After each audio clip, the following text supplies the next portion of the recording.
ആഹാരം അന്വേഷിച്ചിറങ്ങിയതാണ് പാണ്ഡൻ നായർ.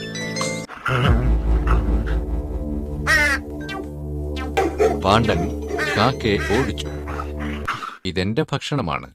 ഇത് തട്ടിപ്പറിക്കാൻ നിനക്ക് അവകാശമില്ല. ഇത് അത്യാഗ്രഹമാണ്.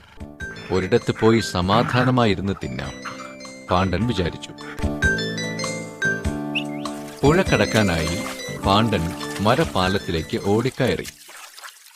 താഴെ പുഴയിലേക്ക് നോക്കിയപ്പോൾ പാണ്ഡന് അത്ഭുതമായി.